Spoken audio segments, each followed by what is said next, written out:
पुन्हा काही धनद्रव्य वगैरे न लगे मुक्ती आणि संपदा. मोक्ष नको म्हणले तुकोबार आहे. पैसा नको म्हणणारा माणूसच नाही, मला अजून सापडलेला नाही. कोणी म्हणत असन मला पैसा आवडत नाही, मी त्याला मानित नाही. त्याला कोणी देत नाही म्हणून म्हणते ते.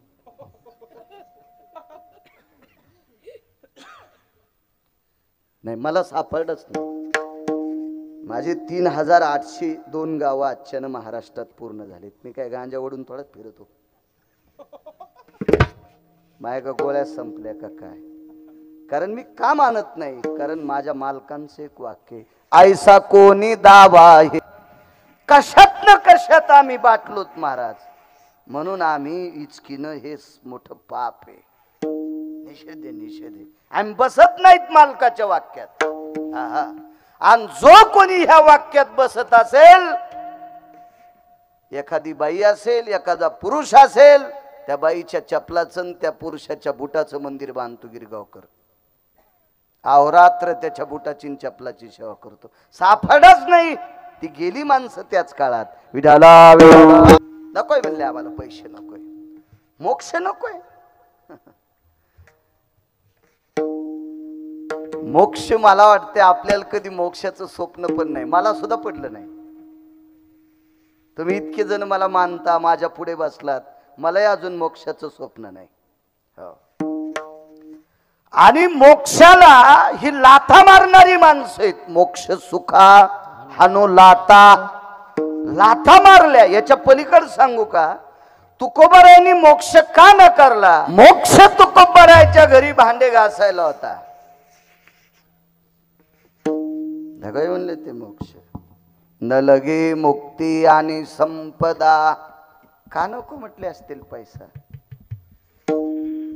पैशाची मालकीन कोणी माहिती तुम्हाला? लक्ष्मी. आणि पैशाच्या मालकीनीचा मालक तुकोबारायच्या घरी मनाने येत होता. पाहुणे घराशी आजी आले ऋषिकेशी, काय करो उपचार, कोप मोडके जरजर. पैशाच्या मालकीनीचा मालक तुकोबारायच्या घरी मनानं. ह्याच्या पुढचं सांगू तुम्हाला. पैशाच्या मालकीनीचा मालक तुकोबारायच्या धर्मपत्नीच्या पायातला काटा दातान काढीत होता. पप्याची माय तरी पप्याच्या बापाचा काटा दातान काढीन का? काढीन का पप्याची माय? दोघ जण शेतात गेले, सोयाबीनचं धसकट घुसलं. त्यान पाय असा निर्मळ केला. पप्याची माईल म्हणला, पप्याची माय म्हणजे त्याची बायकून, हे धसकट उपटून घेवर सोयाबीनचं. ती म्हणली सकाळीच नख काढे. ते म्हणला, मग मी नवरा आहे, तू माझी बायको आहे, तू दातानं काढ. बाया तुमचे पाय कुठं जाते? मग दात तुमच्या पायाला लाईत नाही. कोण म्हणती माहिती? पप्याची माय. 7 फेरे मारलेत तिच्या सोबत अग्नीला. आंतरपट सुटलाय.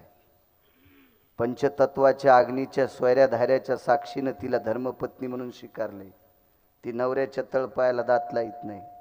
विश्व ज्याच्या ताब्यात आहे त्याला जगाचा बाप म्हणतात. तो मला आणि मला किती दिवस इथं ठेवायचंय आणि कोण्या दिवशी मळ्यात नेऊन फुकायचं त्याला जगाचा बाप म्हणतात. आणि तो विश्वाचा मालक जिजाबाईच्या पायातला काटा दातानं काढतो. अधिकार किती मोठा असेल माझ्या जिजाबाईंचा. आणि त्या जिजाबाई तुकोबारायांच्या धर्मपत्नी. तुकोबारायचं वजन करण्यासाठी भक्तीचं ब्रह्मदेवाकडे काटा नाही बुवा, काटा नाही. एवढं मोठी व्याप्ती. म्हणून नलगे मुक्ती आणि संपदा. पाहिजे काय तर संत संगती सदा. संतांची संगती देऊन टाका. विठ्ठल विठ्ठल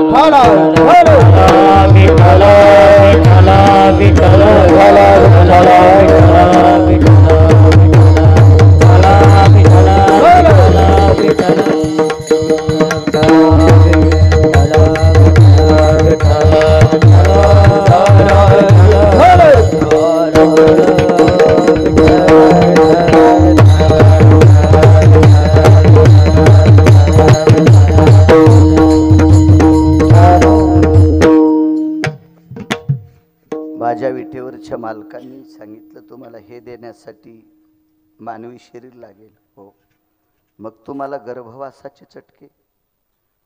तुकोबाराय म्हणले सुखे घाले आम्हाशी. मला काय गर्भवासाची भीती नाही.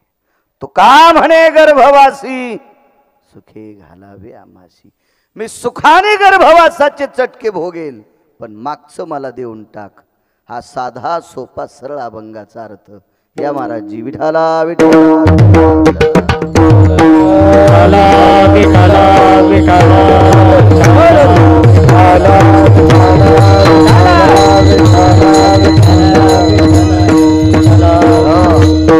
हा साधा सोपा सरळ अभंगाचा अर्थ. तत्पूर्वी मोठ्या श्रद्धेने मोठ्या अट्टहासाने थोडासा वाढवा. चालत असलेला हा अखंड हरिनाम सप्ताह ज्ञानदान अन्नदान सोहळा, या परम पावन सोहळ्यात अच्छी जागराचं कीर्तन करण्याचा योग माझ्याकडे आला. चिदान देगा देवा तुझा विसरण व्हावा. देहूतले मालक तुकोबाराय विटेवरच्या मालकाला एक मागणी मागतात की तुझा विसर झाला नाही पाहिजे. तू नित्य आमच्या स्मरणात असला पाहिजे, सतत तू अंतकरणात असला पाहिजे, हे आम्हाला देऊन टाका. विटेवरचे मालक ज्या वेळेला तुकोबारायकडे गेले, तुकोबारायची परिस्थिती पाहिली. दरदरीत पाण्या माझी रांधिलेल्या कन्या, किंवा मोडक्याची बाजावरी वाकळांच्या शेजा.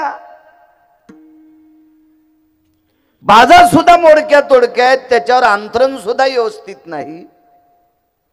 जेवायला सुद्धा तुकोबारायच्या घरची परिस्थिती साधी ही विटेवरच्या मालकानं पाहिली. तुकोबारायने दोन अंग भोगले दादा. एक अंग श्रीमंतीचं भोगलं आणि एक गरिबीचं भोगलं. तुकोबारायची श्रीमंती मोजण्यासाठी विधात्याकडे तराजू नव्हतं. बोधले बाबा, ब्रह्मदेवाकडे तराजूच नाही, इतके तुकोबाराय श्रीमंत. आणि तुकोबारायची गरिबी पाहिल्याच्या नंतर ब्रह्मदेवानं आठी डोळे झाकून घेतले, कारण ती गरिबी पाहू शकत नव्हता ब्रह्मदेव. इतकी तुकोबारायनं गरिबीचं एक टोक भोगलं आणि श्रीमंतीचं एक टोक भोगलं. त्या तुकोबारायची शेवटची परिस्थिती पाहिली असेल विटेवरच्या मालकांनी. यांनी घर मागावं, एखादा वाडा मागावा, हवेली मागावा, 400-200 एकर जमीन मागावा. नाही, ते तुकोबाराय होते. ते गिरगावचा बाळू थोडाचे तुकोबाराय होते. तुकोबारायच्या जीवनात सासरे इतके श्रीमंत भेटले. पुण्याचे श्रीमंत आबाजी गुळवे. एखाद्याला माहीत नसल, मी म्हणणार नाही तुम्ही अज्ञानी आहात, तुम्ही बऱ्याच महाराजाला वाट लावलेली माणसं आहात. म्हणजे त्यांचं आयुष्य संपून तुम्ही ऐकून तुम्ही थोडी मारलं त्यांना. म्हणजे एवढ्या महाराजांचं तुम्ही चिंतन ऐकलेलं आहे, तर बाळा काय सांगणार 41 वर्षाचं, किती सांगू शकतोय. तरी पण सांगतोय, तुकोबारायच्या सासऱ्यांकडे 3600 एकर ऊस होता. माझ्या गोळ्या संपलेल्या नाहीत. म्हणजे गोळ्या डोक्याच्या नाहीत, हायता कमरेच्या. तर कमरेचा आणि डोक्याचा काही संबंध येत नाही, सैराच काही संबंध येत नाही त्याचा. ते दुखतंय, ते अपघातात झालेलं आहे ते, त्याच्यामुळं. 3600 एकर ज्या सासऱ्यांकडे ऊस आहे, 1425 गडी होते. आणि तेवढ्या श्रीमंताची मुलगी तुकोबारायला म्हणल्या, काय कमी केलं असतं सासऱ्यानं? हा, काय कमी केलं असतं, काय कमी केलं असतं? अद्याप नाही. हातच पसरला नाही कोणाच्या पुढं, बिलकुल नाही. तुम्हाला एक सांगू, या भारतीय संस्कृतीत राजकारणी 5 लोक झाले. राजकारणातले तत्वनिष्ठ राजे 5 झाले. 6वा मी जिवंत आहे तोपर्यंत जन्माला येणार नाही. तुमचं नशीब असेल तर बघा बाबा.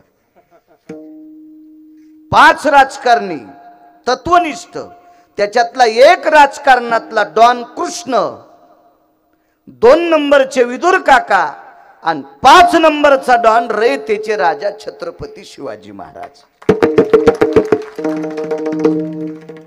दादा मी बाकीच्यांना नाव ठेवणार नाही, पण ह्या 5 लोकांच्या यादीत कोणीच बसत नाही. माफी असावी, एखाद्याला राग आला असेल तरी त्याला मी काय करणार आहे, पण ह्या 5 लोकांच्या यादीत कोणी बसू शकत नाही.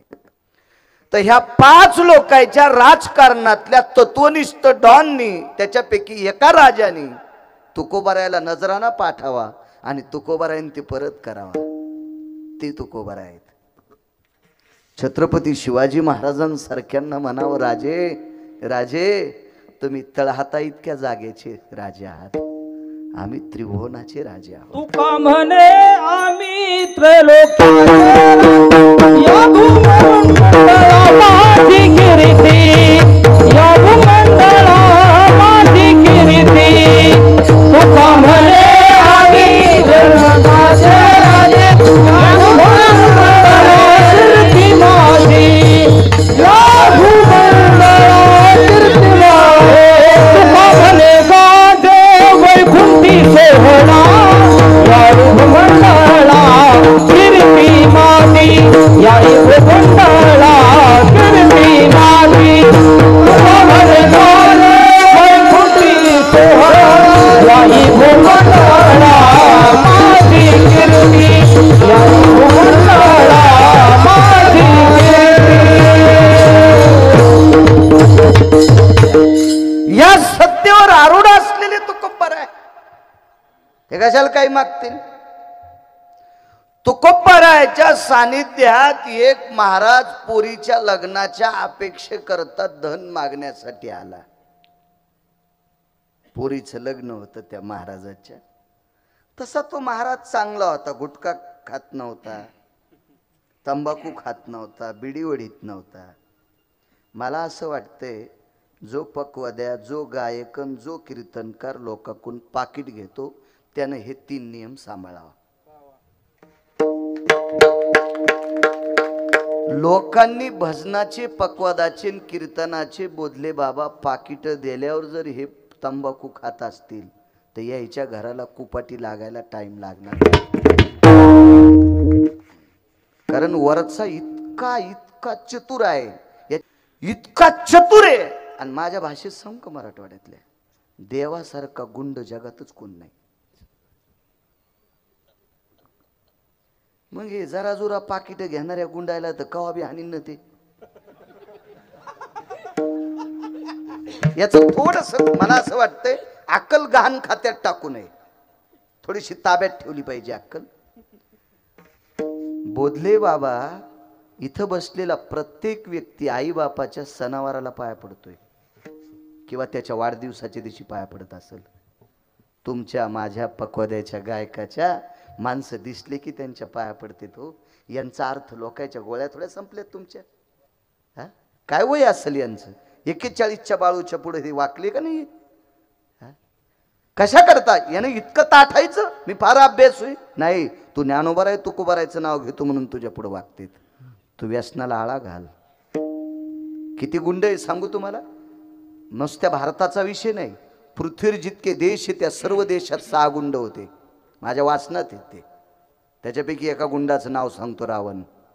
बाकीचे 5 कोण होते घरी गेल्यावर बघा ना, खपक्या मोबाईलीत तुम्हाला भेताळासारखी इचकी जाण, त्याच्यावर तुम्हाला साहीची साही सापडते. 6 गुंडापैकी 1 नंबरचा गुंड होता लंकेचा राजा रावण. त्याच्यासारखा गुंड नव्हता दादा कोणी, 1 नंबरचा गुंड. मग 1 नंबरच्या गुंडाला ज्यानं 2:18 आपटू आणलं, तो पंढरपुरातला किती नंबरचा गुंड असेल आता विचार करा बरं.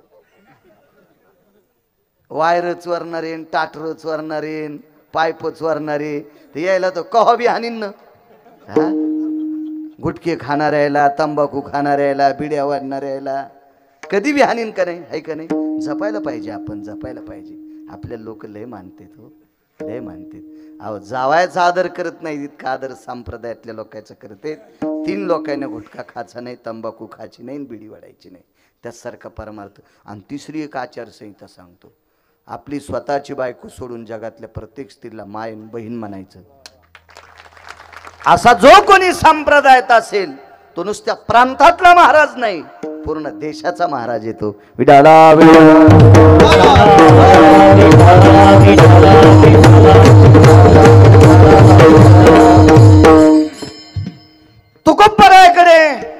सामान्य सात्विक सदाचारी पुण्यशील महात्मा आला.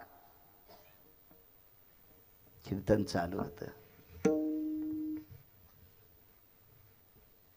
का मागत नसतील लोक, त्याचा पुरावा तुम्हाला आधी देतो. अरे तुकोबारायाने सांगितलं, अरे यांच्या मुलीचं लग्न आहे, थोडी थोडी मदत करा. मग देऊ लागले लोक पटा. त्यावेळेला पैशाला लय दुष्काळ असेल ना. 350 वर्षापूर्वीची गोष्ट आहे. मला वाटतं तुमच्या लहानपणी सगळ्याला चपात्या भेटतच नव्हत्या. नुकती तर 50 कोस पर्यंत नुकती नव्हती. तुम्ही हे दिवस पाहिले, मधुकरीचा काळ पाहिला तुम्ही. 4 दिवसाच्या बाजऱ्याच्या भाकरी काही वारकऱ्यांनी भिजू खाल्ल्या. साधना केल्या आळंदीला, पंढरपूरला, देहूला. काही वारकऱ्यांनी साधना आणि आचरणात परमार्थ करणाऱ्या लोकांमुळे ह्या परंपरा आहेत बरं चालवत. ह्या परंपरा चालत आहेत. सगळ्यांनी जे काय आणा, आदला, कवडी, दमडी, खडका, ह्या आताचे पैसे तर त्या काळात नव्हते ना. आडका, दमडी, खडका, कवडी, लालपई, ढबल पैसा. जिंच्या पॅन्टीवाल्यानं उगा ऐकून घ्या. तुम्ही काय पाहिले नाही, काय नाही. मी काय फार वयस्कर नाही, पण मला जुनं वाचायचा नादे म्हणून माहिती आहे. कधी जुन्यावर गेलं पाहिजे. फिरली तुकोबाराय, पण एक माणूस इतकं चिकट होतं बोलले बाबा, इतकं चिकट, त्यानं त्याच्या बापाचे पित्र पण कवा घातले नाही. आहा, इतकं चिकट होतं, इतकं चिकट. पण तुकाराम महाराज म्हणले याला पण मागायचंच. तुकाराम महाराज घरी त्या महाराजाला घेऊन आल्याबरोबर म्हणले मी बाथरूमहून येतो. तांब्या घेतला आणि गेला. तेव्हा घरातले संडास नव्हते ना, हे तर मानावंच लागेल. बाहेर जावं लागायचं बहिर दिशेला. त्यानं तांब्या घेतला आणि गेलं. येईच ना घरी, येईच ना. आता यायला काही द्यावं लागेल म्हणून. का मागत नव्हते तुकोबाराय, याच्यावर सांगायलो. याच्यावर सांगायलो किती मोठे ते लोक. पण नाईलाजानं कंटाळून आलंच घरी. जाऊ द्या म्हणला, देतच नाही. तुकोबाराय म्हणले अरे आम्ही किती वेळचे बसलो, काहीतरी दे ना. काहीच नाही माझ्याकडे म्हणून देऊ काय. ते म्हणले काहीच नाही, तांब्या आहे ना, तांब्या आहे तुझं, तांब्या आहे ना, हे देऊन टाक ना तांब्या. हे म्हणलंय संडास असू दे ना, घासून आण. मातीनं, पहिले माणसं मातीनं हात धुत होते. तांब्या मातीनं उठायचे असे. त्यानं मातीनं तांब्या गिंब्या घासला. तुकोबारायच्या हातात दिल्याबरोबर तांब्या सोन्याचा. त्या महाराजाला सांगितलं कर पोरीचे लग्न, आता जाय. त्या तांब्यानं आपण पाणी पिऊ शकतो. तो तांब्या घासल्याच्या नंतर ज्या साधूचा हात लागल्यावर तांब्या सोन्याचा होतोय, तो साधू बाबा कशाला कोणाच्या पुढे हात पसरील. नकोय देवा, फक्त तुझा विसर न व्हावा एवढं देऊन टाक. तू मात्र आमच्या चित्तात राहायला पाहिजे. पण मालक पिले हुशार आहे पंढरपुरातला. त्या मालकानं सांगितलं तुकोबाराय माझा विसर न पडण्यात तुम्ही मागता, मी देऊन टाकतो, पण तुमचा फायदा काय. तुकोबाराय म्हणले देवा आम्हाला माहिती आहे, तुझा विसर न पडल्यामुळे जे मिळतंय का ते जगात काहीच मिळत नाही. इतकी ताकद आहे तुझा, तू अंतकरणात ठेवलं की. पण विटेवरचे मालक म्हणले तुकोबाराय मी द्यायला काय हरकत नाही, पण दात्यानं पुढच्याला असं दिलं पाहिजे की ते त्याला पचलं पाहिजे. एकाला शुगर झाली 450 आणि बाईनं गावरान तुपातला शिरा द्याला साखऱ्याचा. मरण न ते परमेश्वर बुवा, मरण न ते, मरण न. हिला वाटतंय मी बदामाचा शिरा द्याला, पण ते खाल्लं कीच मेलन. ते दाणे सार्थकी लागलं पाहिजे. एका माणसाकडे 2 पोते ज्वारी झाली आणि त्यानं पुढच्या व्यक्तीला सांगितलं मला काही कोणी काही नाही, पाठीमाग वगैरे काय नाही, 2 पोते ज्वारी झाली. भाकरीची पंचायत मिटली, पण भाजीची वरणाची पंचायत राहिली. गावातला मोठा माणूस तुमच्यासारखं त्यानं सांगितलं दर महिन्याला 15 किलो तूप घेऊन जात जाय. वरण शिजवा, मसाले टाका, भुरक्या कुटा, जिऱ्याच्या पुड्या, कुठं मोहऱ्याच्या पुड्या, हळदच आण, काहीच आण. कशाला रे कुटाने? 2 भाकरी सकाळी भाजी जाय आणि पावशर तूप ताटात घेत जाय आणि 2 भाकरी चुरून खात जाय. 15 किलो म्हणजे बरोबर होते ना. 30 किलो, 30 अर्धा म्हणल्यावर 30 दुकानदार आहे ना लक्षात. मग पुढच्यानं 15 किलो तूप दिल्यावर किती हिशोबात खावा. यानं 10 किलो तूप इकलं आणि रोज त्याचे अर्धा किलो बैंगन घेत होता आणि बैंगन भाजून बैंगनावर तूप खात होता. बऱ्याच बैंगन यायला कळत नाही तूप कशावर खावा.